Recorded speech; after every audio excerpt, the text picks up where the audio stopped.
Good afternoon. Before we officially start the meeting, I'd like to express our concern at the news from Buckingham Palace and send our best wishes to Her Majesty and her family. They will be very much in our thoughts over the coming times. So, good afternoon and welcome to the Vale of Glamorgan Cabinet meeting taking place today on the 8th of September 2022. I'm Councillor Liz Burnett, Chair of the meeting, as the leader of the Vale Council and Cabinet Member for Performance and Resources. And welcome back after the August recess of formal meetings. It's been a time of Cabinet being out and about across the Vale of Glamorgan, some managing a break and others managing to catch COVID. So I hope everybody's fully recovered. Before we begin, I'd like to advise of a few housekeeping issues, reminding all present that under the Council's multi-locations policy, this meeting is being recorded for archive purposes on the Vale of Glamorgan website and will be published subsequently. It's being undertaken on a hybrid basis, although today Cabinet members are taking part in the chamber. So for Cabinet members, could I please ask you to mute yourselves if not speaking, and if you wish to speak, raise your hand.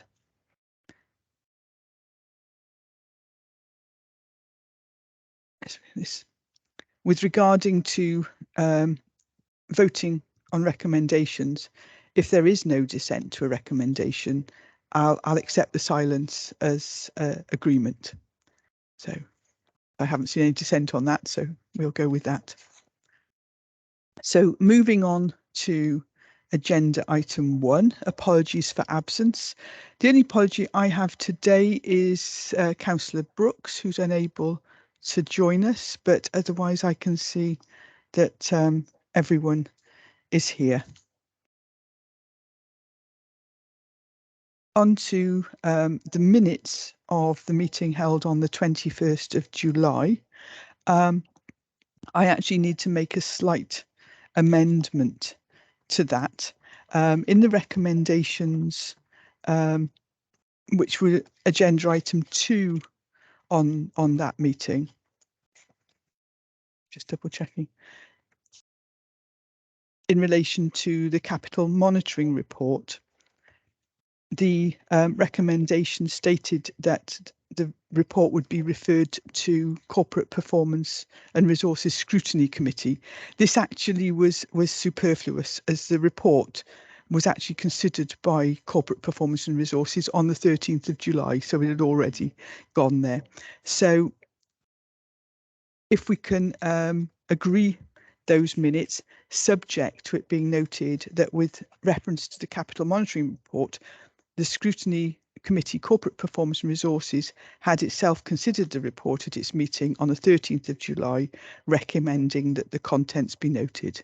So do I have somebody that can second that? Would you like to put your mic on, Mark? And yes, I have. So I'd like to second that. Thank you. And are we all happy with that? Yeah, there's no dissent.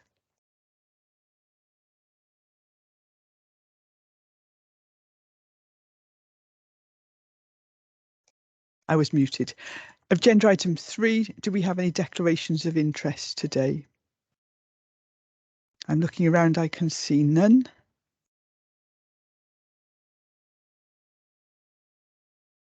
Oops, around. And on to agenda item 4. This is a reference from Corporate Performance and Resources Scrutiny Committee, and that's on the 16th of June 2022. The report had previously come to Cabinet on the 8th of September. Sorry, I'm going mad, not 8th of September, on the 9th of June. And there was actually quite a full discussion on the sickness report, with all sorts of people drilling down into the data available. there was a bit of a question over what information could be provided by the staff survey. And so I think it's probably necessary to mention that we tend to take note of not only the quantitative data in terms of number of days absence, but also the qualitative data about what's actually going on in our workforce, how people feel, and those sorts of things. And you know, our HR team are skilled professionals and are used to benchmarking across many sectors. In terms of there was some conversation about the work we've done on menopause and the Menopause Cafe. And it's worth mentioning that we also have promotion of bowel screening, and we're soon to be doing stuff on bladder screening as well. So we very much are focused on the well-being of our staff. The committee actually came up with a number of recommendations for Cabinet, and they actually, if you look at page 5 of the reference, they recommended that a report be produced for Cabinet for the committee on the breakdown of sickness absence by staff working at home versus in the office, the things sort of correlation between areas of skill shortages, or is it menopause and perimenopause issue, and whether there are any specific issues to do with longer term sickness absence. With Cabinet's agreement, we actually receive a fairly comprehensive report on a quarterly basis, and rather than go into specific areas, I would like to ask our HR team to be mindful of these topics raised and ask them to give consideration to them in drawing up the next report, so that we can actually see whether or not there are any trends and whether or not there's any causality. Because, you know, are we looking at sort of ad hoc areas, or is there a causal link between some of the areas that have been brought up and an impact on sickness absence? I can see I've got 2 hands up and I can't quite, hang on, let me click on the right button to see who was first. Mark, you wanted to come in first. Yeah, thank you very much, Leader. The first point I'd like to consider on page 4 on the reference, as the Cabinet member for Neighbourhood and Building Services, an awful lot of the staff that we are responsible for in that directorate are what we call frontline staff. They work exceedingly hard.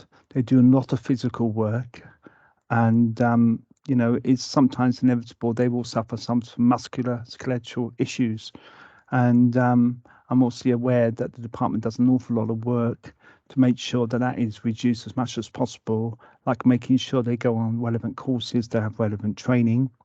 And I think that's important, that is emphasised. And also I will determine, along with my directors, to keep a very close eye on this to make sure things are under control. And if there's anything we can do to mitigate measures, we will.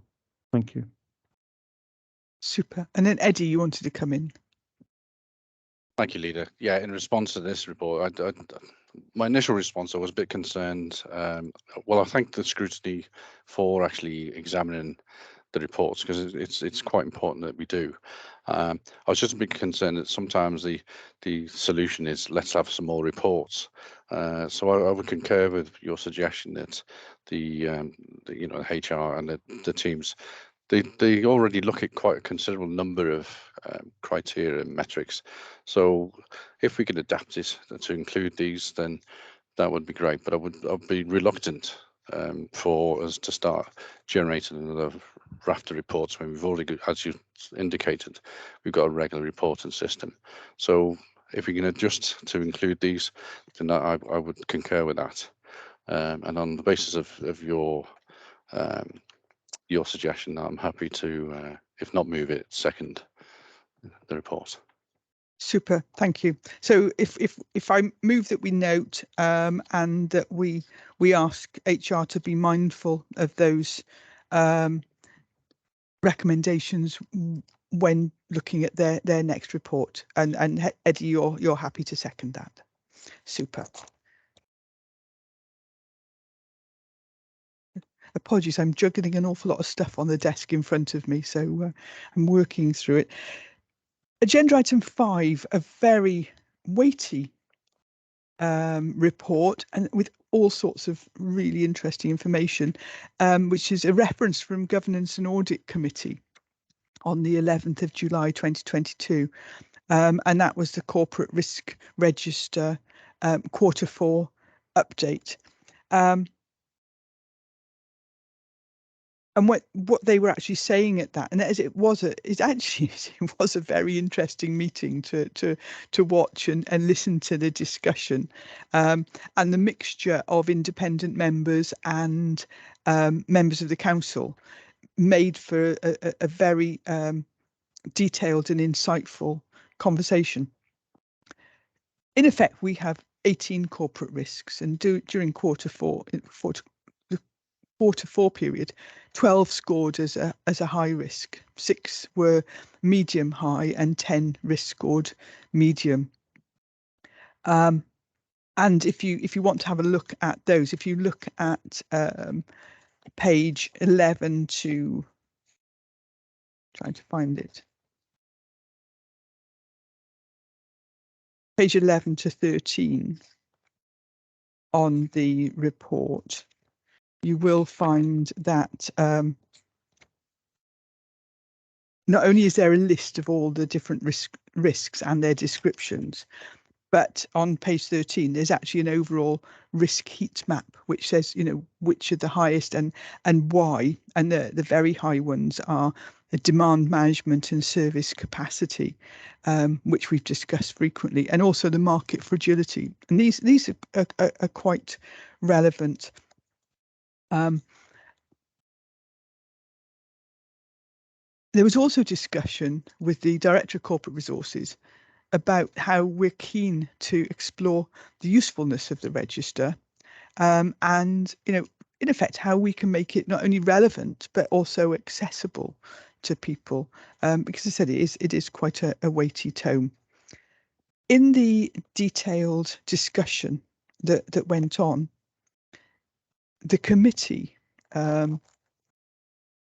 discuss the recent pressures, and as they often do, they suggested that one of the risks be taken out, and that was the one of welfare reform. And while that's still relevant, a lot of the overriding risks are now being catered for, but including a cost of living risk, because there are still welfare reform issues in the cost of living, but the wider cost of living risk has become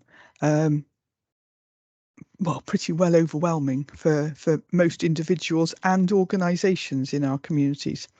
So that was put forward. So in sending this report to us, the committee has recommended that it be referred to Cabinet, and recommending the removal of the welfare risk and the inclusion of cost of living risk on the register for next quarter.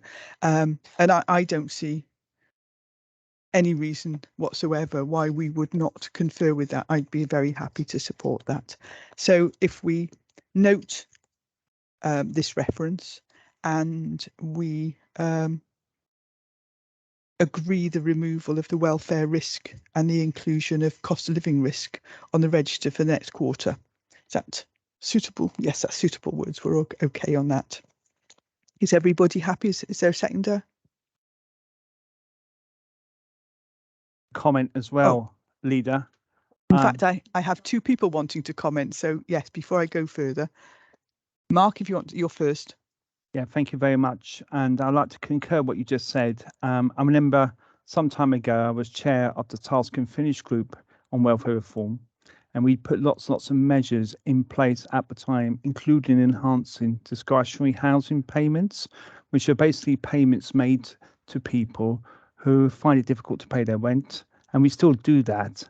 And it's very much a last resort measure that we use for people who obviously who are in trouble with their payments, their rental payments, and we want to avoid them going to arrears and possibly lose their accommodation. Although we try not to do that as a council.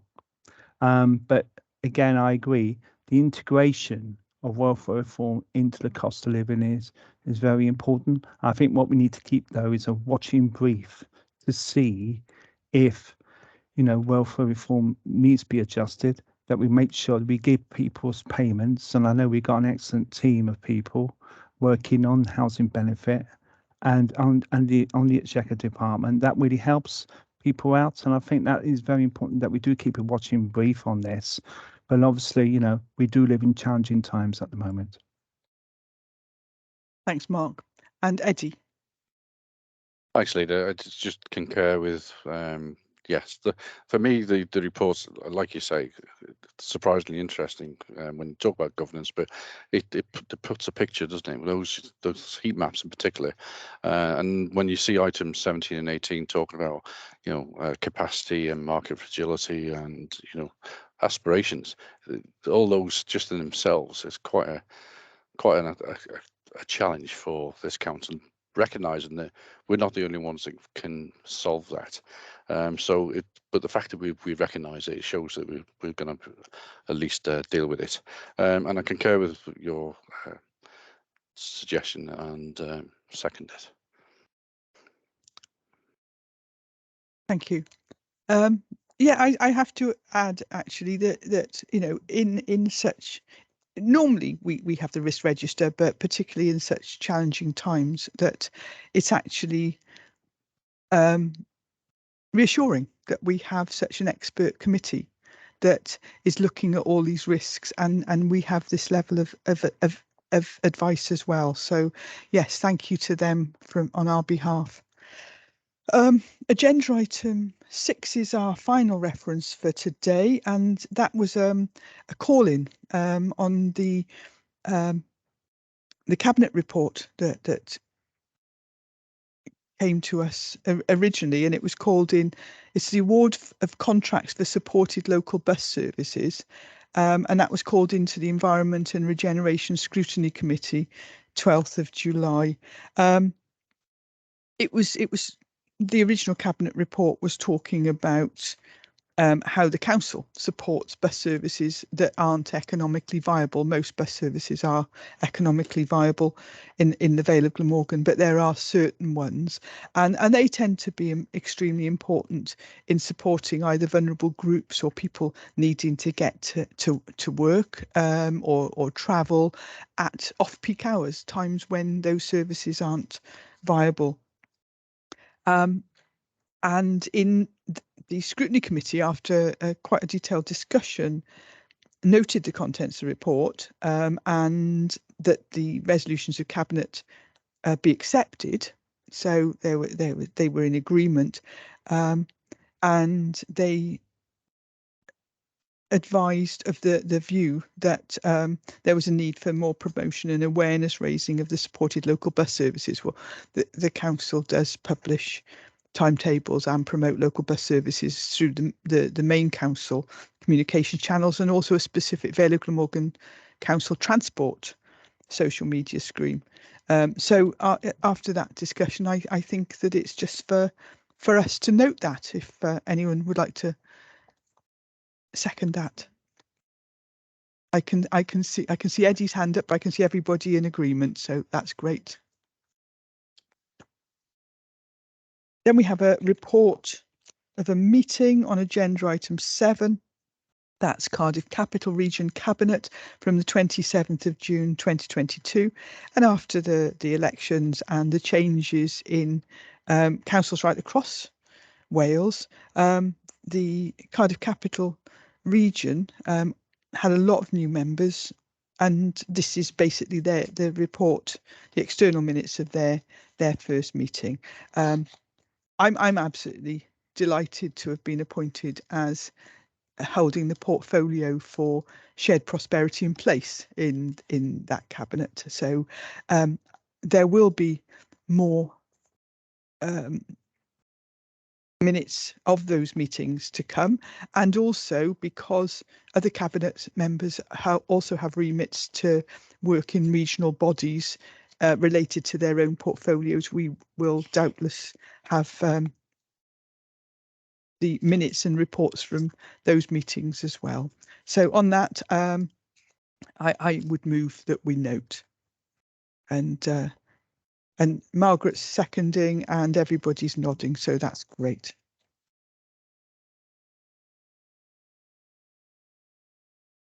If we move on to the reports proper, and first report from me is agenda item 8. That's the draft Vale of Glamorgan Council annual self-assessment for 2021-2022. And in effect, we have our annual delivery plan, and in order to continue to improve our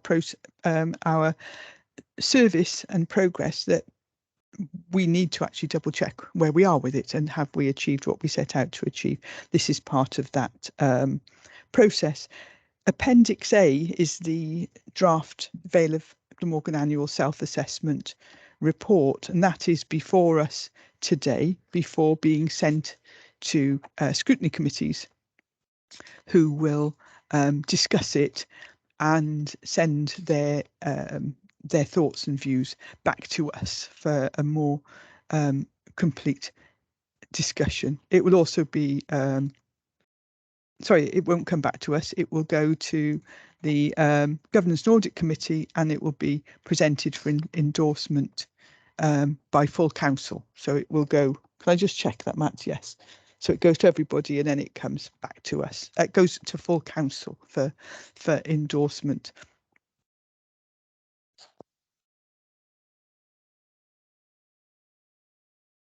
In the in Appendix A, in the annual self-assessment,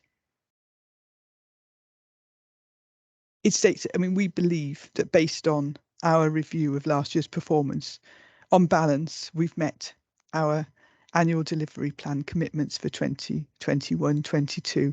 And I have to say that it can continue to be a very difficult year for this council. So, this conclusion is going to be reviewed to reflect the findings from our consultation work. And I need to make one slight change in that if you look at the executive summary on page 2, on the top paragraph of that, just in terms of timings, it says that following conclusion of engagement activities at the end of September, that should be end of September / early October. So it's going to take a little bit longer than that, but it's still going to meet our deadlines. And the first line of the second paragraph, where it says a programme of engagement activities is currently underway during August to September, that should be August to October 2022. Just a very minor alteration on that, but best to be accurate. So I can see that Mark's got his hand up if you want to come in on this report. Thank you very much, Leader. I'd just like to make a few observations. If people read the main body of the report, I mean, this highlights the area, especially of things like climate emergency, which is very, very important to us. And I know we're doing some great work and continue to work on Project Zero, and I think that's very important. Obviously, the cost of living crisis with inflation projected to be possibly up to 21%, according to Goldman Sachs. This is not going to go away. And it's important, therefore, that we involve our communities, as it rightly says on page 7, and we provide as much care and support to people as we can. And I think that is very, very important. So I'd like to endorse the changes that the leader has recommended today from the report, and I'm happy to second it. Thank you. Thanks, Mark. Yeah, I totally agree. And it's interesting that, when you look at it, because things are moving fast, we forget what we've done sort of 6 months ago. And it wasn't that long ago that we were celebrating delivering 5 new schools last year, which was particularly relevant when I was joined by Rhiannon and Gwyn, and we went off to tour 3 new school developments that are now ongoing, and they will all be finished by sort of late spring next year. So there'll be another 3. We've got more in the pipeline, and it's when you look at those sorts of life-changing developments that you start to realise, and some of the other things to do with food insecurity, reducing homelessness, digital technology, that sort of thing, and then balance it against the hugely challenging financial position that we know our residents are facing, but also the council as a whole is facing exactly the same sorts of challenges that many people in the Vale. So we can look back at what we did, reappraise that so that we can look forward, and the development of even next year's annual development plan will start shortly, because we will continue to be ambitious, but we will continue first and foremost to prioritise the well-being of the residents of the Vale of Glamorgan. So yes, I will move that, and thank you, Mark, for seconding it. I need, first of all, before I do that, to go through the recommendations. That would help, wouldn't it? I was enjoying that report far too much. So the recommendations that we specifically have before us today is that Cabinet review and endorse the draft Vale of Glamorgan annual self-assessment report 2021-22, which is attached to Appendix A, as the basis for consultation as described in this report and amended, and recommendation 2. Recommendation 2 is that Cabinet refers the draft Vale of Glamorgan annual assessment report 2021-22 to the Governance and Audit Committee and all scrutiny committees for their consideration as part of a programme of consultation, with any views and recommendations for changes to the judgments or proposed actions, which brackets areas for future focus, being referred back to Cabinet for their consideration prior to the final Vale of Glamorgan annual assessment report being considered by Governance and Audit Committee and presented for endorsement by full council. So it will actually come back, and then it goes. I'm not reading this properly. And the final recommendation, that the use of paragraph 15.14.2 brackets II of the council's constitution, that's the urgent decision procedure, be authorised to allow the draft Vale of Glamorgan annual self-assessment 2021-22 to be referred to the Environment and Regeneration Scrutiny Committee meeting taking place on the 13th of September 2022 for their consideration. So yes, we need to get this report to E&R Scrutiny Committee next week, so we need to use the urgency procedure in order to do that. So with it being seconded by Mark and agreed by everybody, we can take that forward. Thank you. Agenda item 9 is mainly a housekeeping report. This is to notify Cabinet of the use of emergency powers by the Chief Executive since the last report on the 23rd of June 2022. As we've said, these come to us regularly. They predominantly, I mean, first of all, we've had a recess over August, so rather than hold things up for that month when there are no formal meetings, the use of emergency powers is usually used in that month. But in taking a look at some of the items included, they are things that have either come to Cabinet, or they are topics like accepting grants, so that we weren't held up with taking them forward. So I mean, it's the sort of thing that I would look at is that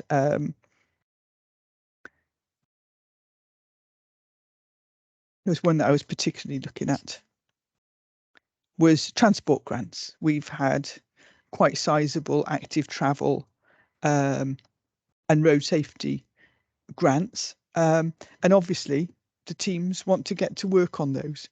They were grants that we knew were coming. They came in during this period, so they were signed off by Emergency Powers. That's a really constructive use of Emergency Powers. But also, if you look at O in this, is the Big Box Boyd project. This is a project which was first started at Cadoxton Primary School. It's what some people will know as a pay-as-you-can food scheme. It has been so successful that Welsh Government has funded it to be spread right across South Wales, and they are mentoring other organisations to start this off. The money is allocated via us. And so if you look at that, it says the council's received an award of funding from Welsh Government for £650,000. And that is to support the establishment of 25 additional Big Box Boyd projects. As I said, they are right the way across South Wales. And through the expertise of Cadoxton Primary School, that's being enabled and making a difference in an awful lot of communities. But there are a range of others. I don't know if anybody wants to mention anything in their areas, or are we happy with that? Happy with that. Super. Actually, I should mention why, was because a number of people have mentioned it, was actually allocating the money for the Penarth Pier urgent refurbishment to do with the repair and of the pipeworks underneath the pier pavilion. So Rhiannon, you wanted to come in. Thank you. I wanted to welcome the grant for the Makerspace in Barry Library. The Makerspace in Penarth Library has been very successful. It was open all the way over the summer holidays, and dozens of children took part and enjoyed it. We've got the photographs and the articles to prove it. And in fact, a few weeks ago, Rebecca Evans from the Welsh Assembly came along and looked at the Makerspace in Penarth Library and was very impressed with it. So much so she had to be moved on by her minder because she was enjoying the 3D printing of little plastic key rings. So I'm very pleased to see that we're going to be able to offer those facilities to people in Barry as well.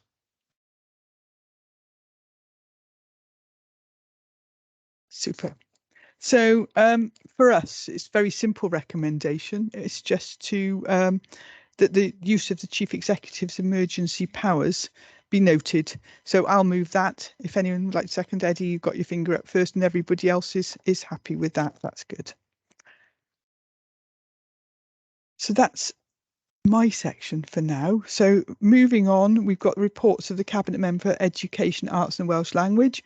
Agenda item 10 is the proposal to provide nursery provision at St Nicholas Church in Wales Primary School. So it's over to you, Rhiannon.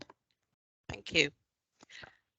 The purpose of this report is to advise Cabinet of the outcome of the statutory notice on the proposal to add nursery provision to St Nicholas Church in Wales Primary School. At the moment, it is a school for 4 to 11. The recommendation is that we make it into a school for 3 to 11, and there will be 24 part-time nursery places. The proposal is the opportunity for objectors to make their views known, a statutory period of notice, and this will then lead to this decision whether or not to add nursery provision to the primary. There has been one objection.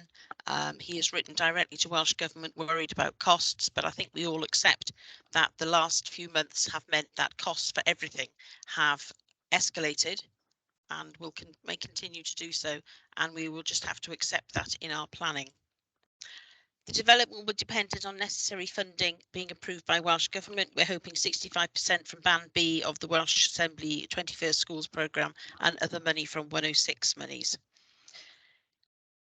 The rest of the submissions, apart from the one objection, have been positive. For example, Eston feels the proposal is likely to maintain or improve current standards of education within the area, improving continuity of education and the arrangements for care and support for pupils from an earlier age, and develop partnerships with families at the earliest opportunity.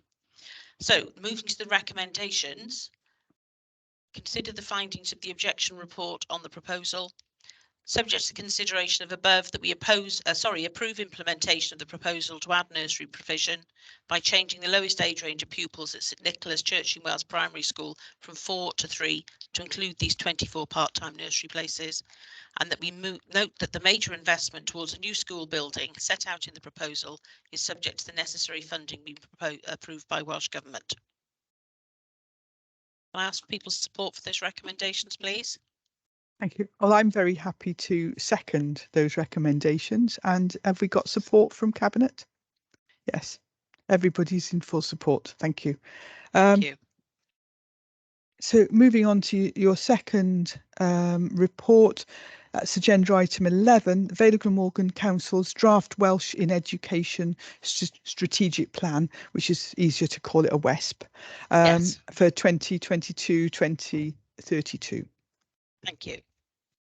So, the Welsh Government's Welsh in Education strategy places a duty on all local authorities in Wales to increase the proportion of all school year groups that receive their education through the medium of Welsh, and places a particular emphasis on increasing the number of learners in Year 1 taught through the medium of Welsh. So, the Council is required to prepare, consult on and submit a Welsh in Education strategic plan, which must cover a 10-year period from 2022 to 2032, and this had to be presented for approval no later than the 31st of January of this year. In fact, what we're looking for now is retrospective approval, because this plan went live on the 1st of September. The Welsh Assembly offered some comments a bit late in the day, but these were easy to address. All of our comments have been addressed, and the Welsh Assembly government was very pleased with our submission, because the extras that we were asked to implement were not particularly challenging. So what I'd like us to do, please, is look at the recommendations. We consider and approve the revised 10-year plan submitted to Welsh Government on the 24th of June of this year.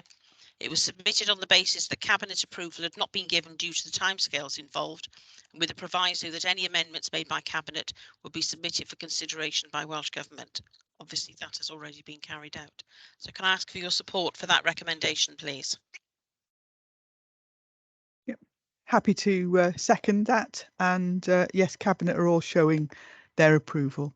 Super. Thank you very much. Thank you. And then over to the Cabinet Member for Leisure, Sport and Wellbeing. Over to you, Gwyn, with a report on tennis court refurbishments.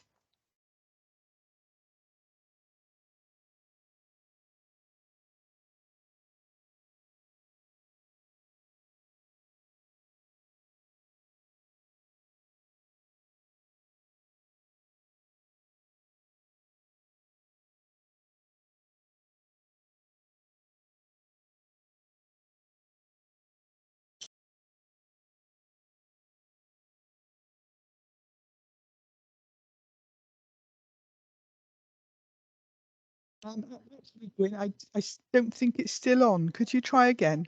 On again. Right, That's we're it. back on. Let's see where it goes this time.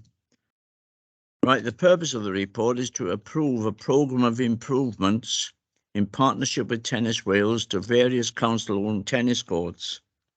The tennis courts at Millwood Barry, Wenvo and Penarth Athletic Field, 2 courts, whilst being used at present, are currently in poor condition. Tennis Wales, the governing body for tennis in Wales, has offered the council approximately £120,000 to upgrade the services of these sites and introduce pay gates to monitor usage and reinvest income into tennis in the Vale of Glamorgan.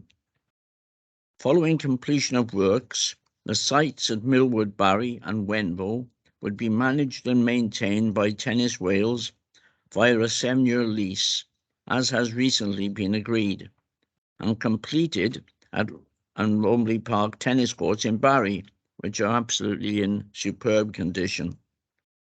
The courts at Penarth Athletic Field would continue to be operated by the council until a transfer of responsibilities agreed with Penarth Athletic. The enhanced facility should encourage greater use and sports development opportunities, as well as improving the health and well-being of those who play. This afternoon, I want to make the following recommendations. 1, that the Director of Environment and Housing, in consultation with the Head of Finance 151 Officer, be authorised to accept a grant from Tennis Wales to refurbish the tennis courts at Millwood, Barry, Wenvo, and Arthur Athletic Field 2 courts, subject to the recommendation 3, which I'll read shortly. 2, that the monitoring officer, head of legal and democratic services, in consultation with the Director of Environment and Housing Services, myself, be authorised, subject to upgrading works being satisfactorily completed and subject to no objections being received in respect of the recommendation below. To agree terms and execute a 7-year lease to Tennis Wales to manage and maintain the tennis courts at Millwood, Barry and Wenvo. And the one that's most important is the recommendation 3, that authority is delegated to the monitoring officer, head of legal and democratic services, to advertise for the disposal of the land forming the tennis courts by way of lease in accordance with S123 Local Government Act 1972. Any comments being reported back to Cabinet for further consideration. And 4, that the 2022-23 capital programme is increased by the grant award amount of 120,000 on receipt of the award letter from Tennis Wales. This is a great opportunity for this council to have 4 tennis courts improved to a good standard that we've already accepted at Romley Park, and I move these recommendations. Thanks, Gwyn. Yes, it's been a huge success, the renovations that happened at Romley Park, receiving great praise. I believe, Mark, you want to come in on this. Yes, I do. I mean, when I was a bit younger, I used to play quite a bit of tennis, especially in municipal courts in London and in a place called Littlehampton as well, down in West Sussex. And it's a way of making sure that people participate, and if they really enjoy it, they may enjoy a club. And I know we've got some many good clubs in the Vale Glamorgan, and I think that would be a good entry into it. So I really like to support and second the motion from Councillor John. Super, thank you. And Rhiannon, you wanted to come in. Thank you. I just wanted to say how good it is to see these facilities being brought back into beneficial use for as many people as possible. There are things that are expensive to maintain, and it's very grateful that we've been offered grant funding to undertake this. Excellent. Yeah, I couldn't. If I may just come in, Leader, I would just like to say how grateful I am personally. I've met Tennis Wales, and they are really doing something at last about tennis in Wales. And when we opened Romley Courts a few months ago, it was great to see 300 children down there that day. And the Lawn Tennis Association sent one of their top coaches down from London to the Vale Glamorgan for a week, where he went to the schools and also to some clubs to encourage the playing of tennis. And quite honestly, tennis has only been looked upon as being played during the Wimbledon fortnight, and everybody wants to grab a racket after that, but certainly they don't stay with the game. But I think with good facilities that we're now providing, I think this could be a big boost for the sport in the Vale Glamorgan, and hopefully provide future people and champions to go forward and play in the Wimbledon tennis. Thank you. Thank you, Gwyn. Yeah, I really couldn't agree any more, that anything that we can do, particularly through working with others, because it's only by our sort of collective efforts that we're going to achieve things like this. If we can increase the level of physical activity and sporting activity amongst people in our communities, it can only be a good thing, can't it? So no, really good news on that. So agenda item 13 is any items which the chair has decided are urgent. And that's under part 1. I don't have any urgent items, and neither do I have any part 2 items. So if I can thank you for your attendance and forbearance today, and look forward to seeing you again soon. Thank you very much. Thank you. Thank you.